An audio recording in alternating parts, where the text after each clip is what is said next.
I was born in New York City and grew up in Western Pennsylvania, Ligonier, Arnold Palmer country. Went through schools there and went to private Catholic Girls Academy for high school, and then ended up going to Antioch College in Yellow Springs, Ohio, which was where I eventually met Lee. And it was a great education. They have a co-op program, so I did jobs all over the country on my quarters where I worked. I taught history at an international school in the Netherlands for a year, learned to speak Dutch, and then came back and actually ended up in a position at the college teaching English as a foreign language to businessmen and engineers and teachers from abroad. And that was a fun experience for me. I really enjoyed it. And then I ended up taking on some territory that Lee was covering for the company, for the Antioch company, and did quite well in sales, enjoyed that, did that for 10 years. And at the same time, we were having children. We have a daughter and a son, and they're now, in their 50s, hard to believe. I was born and raised in Yellow Springs, Ohio, high school, college, and then took over the family business, the family printing business in Yellow Springs. We changed the name several times, but ended up being called the Antioch Company. And we sold bookstore accessories, that is, stuff except books that bookstores sold, bookmarks, book plates, calendars, even some children's books. But by the early 80s, the book industry was consolidating and our sales were starting to flatten out. And we were looking to acquire somebody or expand, and there was a bankrupt photo album company in St. Cloud, Holes Webway. We came up, took a look, and ended up buying the company. And from Holes Webway sprang up Creative Memories, which actually eclipsed the whole company and became wildly successful. Lee ended up coming up here. He stayed in a hotel for 10 years when he'd come up. He'd commute every week, which is a big change from him commuting a mile on his bicycle to flying up to St. Cloud for 4 or 5 days out of every week. And we ended up on a fluke.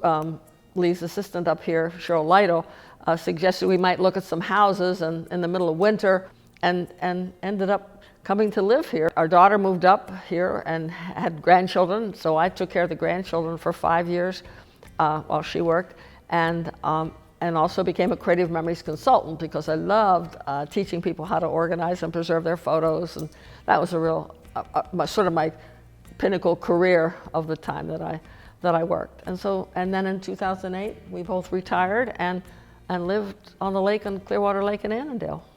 When I took over the business, I was the youngest of 4 kids. None of the others were interested in a small printing business. So I was their last hope. So my father gave me the stock in the company, and we had a side agreement that any dividends on the shares that he gave me, I was to give to a charity of his choice. So it was just natural for me to give away whatever we earned in the company. And then my father also had a very strong opinion that the purpose of a business, frankly any organization, is to serve human needs.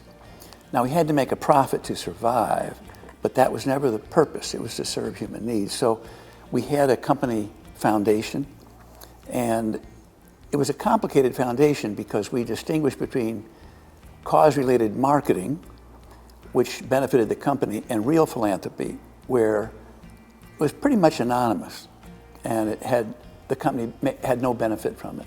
I kind of knew about Steve Jewell, and they would share with us initiatives that they were involved in, and so then we just got to know them. I mean, between Steve and we worked with Susan Lorenz was a gal that we worked with that helped us position our philanthropy, our personal philanthropy especially, to worthwhile causes, or helped us to just understand what the lay of the land was. I mean, we came here not knowing about buying a house in the dead of winter and all the St. Cloud, Minnesota stuff, but we learned, and like I say, they were welcoming and helpful. St. Cloud is a very diverse community.